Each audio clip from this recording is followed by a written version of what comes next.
Hey everyone, this is Josh from before. I'm here with McFarlane Toys DC Direct Page Punchers Batman. So this is going to be my least anticipated from this wave, but it's still a kick-ass looking fig. Obviously a Lee Bermejo inspired look. Also kind of feels like a cooler looking version of the Todd designed Batman. That was one of the first figures I reviewed on this channel. So let's take a quick lap around the box. Looks just like all the others. It includes the Black Adam comic. The comic has artist and author credits. The figure should have artist credits as well, in my opinion. I think that would really class up this whole package, right? Okay, so like all the other page punchers, he comes with the Black Adam comic, the character card, which just has the cover of the comic, and a black hockey puck stand. Speaking of comic books, my comic book Kickstarter campaign has passed its funding goal. Thank you so much to everyone who has been sharing and supporting. It truly means the world to me. And at the time I'm recording this, we're actually less than 150 bucks away from hitting our first stretch goal, which is going to be Drop Shadow stickers, similar to this, but much larger. They're going to be huge 4-inch guys, but they are going to be holographic like this. They're going to look really rad. And for fans of this channel, once we pass this first stretch goal, the second is going to be From Before Fig stickers. And getting them out of the box, I know I said this was my least anticipated from this wave. This is one of the best looking Batman figures they've made. Absolutely, hands down. It looks incredible. I really love the olive color. It feels like maybe a little too much of the olive color, but really I think a black wash would kind of dull that a bit. And it would also just bring out all these incredible details of these plates that are like stitched on. Feels like layers of Kevlar with fabric on top. Really, really freaking awesome. Holy shit. I haven't started moving him around yet. He does feel like he's going to be a bit stiff, but oh, come on, man. Look at this shit. This is so awesome. And it's stitched underneath their stitching. Are you kidding me? I don't even know where to start, man. This is hard, folks. This is just whoo, out of sight, out of freaking sight. Let's come into this head.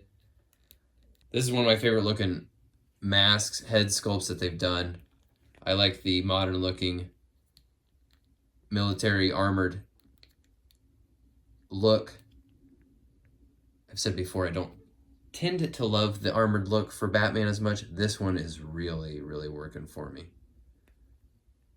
I love that square kind of nose. You know, at the top, the bridge of the nose kind of has that sharp angle. Freaking dynamite. The 5 o'clock shadow looks really, really good.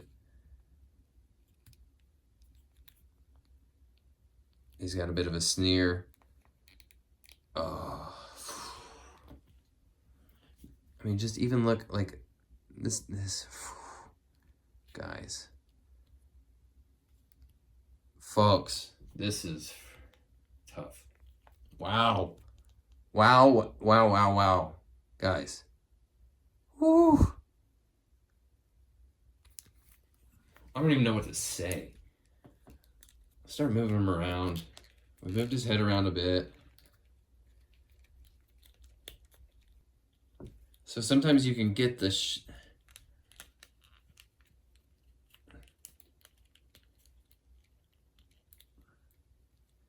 shoulder pad's a little odd. Sometimes you can these things kind of lift up and you can get them clear of where the cape wraps around the shoulders, but this, it only kind of comes up on this one end, this front point here.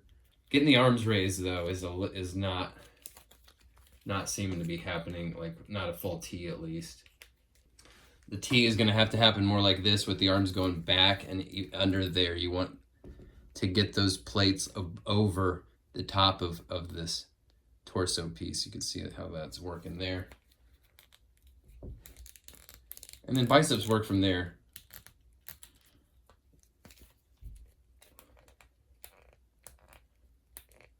So the articulation is not totally static, it just maybe makes you work for it a little bit. Seems like he's avoided the Page Puncher's curse of giant, freakishly big hands. These are actually properly proportioned.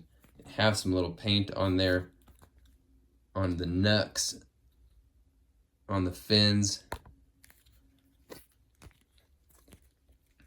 Sculpted ball joint ankles. You know, we love to see that.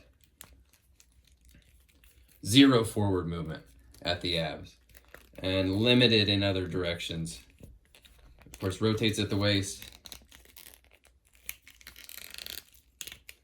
Rotates at the diaphragm, but is a bit stiff there. Unfortunate, not a total surprise.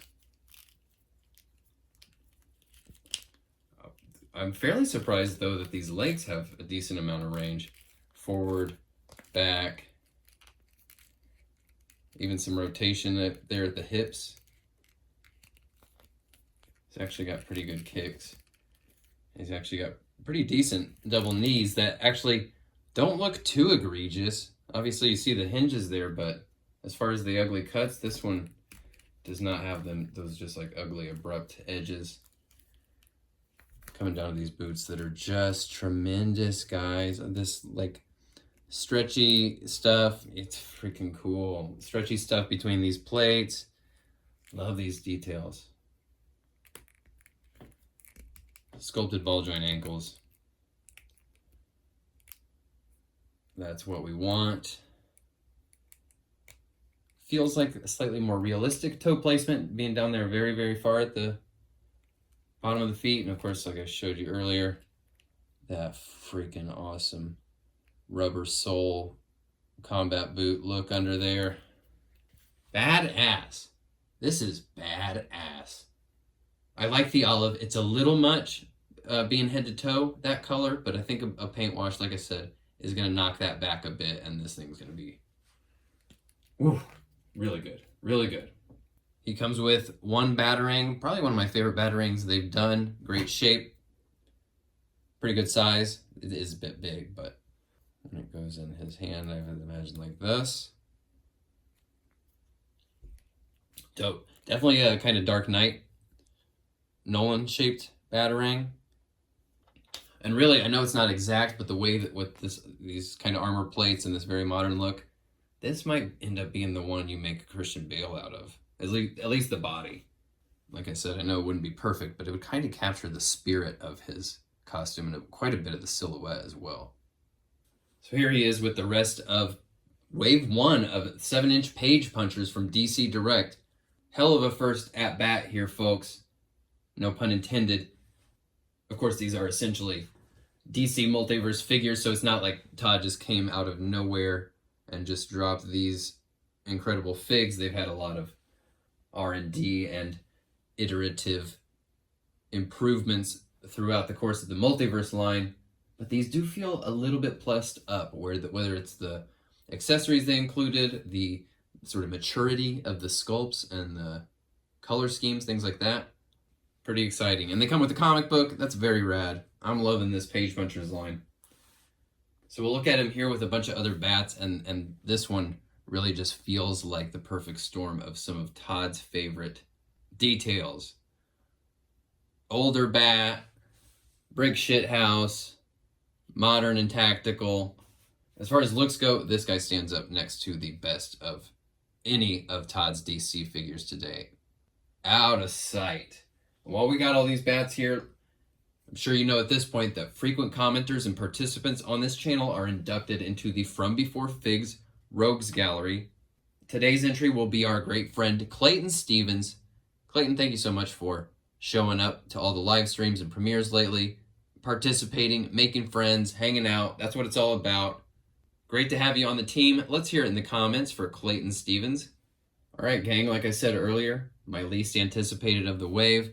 And now in hand, this is one of the best looking figures that Todd has done with the DC line in the past 3 years. Stellar. Just dynamite. Some custom paint will go a long way. Just a wash and then maybe bring out all the stitching. That would really get you all the way there. This is freaking phenomenal. If I had to, like tomorrow, somebody said, hey, you got to go down to one Batman. You can only have one Batman in your collection. This would seriously be a contender. No question. Even though he barely moves, just the look, you know how it goes. Page Punchers Wave 1 has been freaking amazing. Can't wait for more of these. Very curious to what it's going to be like. You know, are we going to be getting artist-specific versions? Are we going to get throwback vintagey looks? It'd be very interesting. Are they going to be comics from classic storylines? Are they all going to be original? Are they going to be character tie-ins like Black Adam to coincide with the movie release? We'll see. And now that we've gotten through this, we can get back to our Atrocitus wave and finally build Atrocitus. All right, gang. Thank you so much for supporting and sharing the Kickstarter. You know it's greatly appreciated.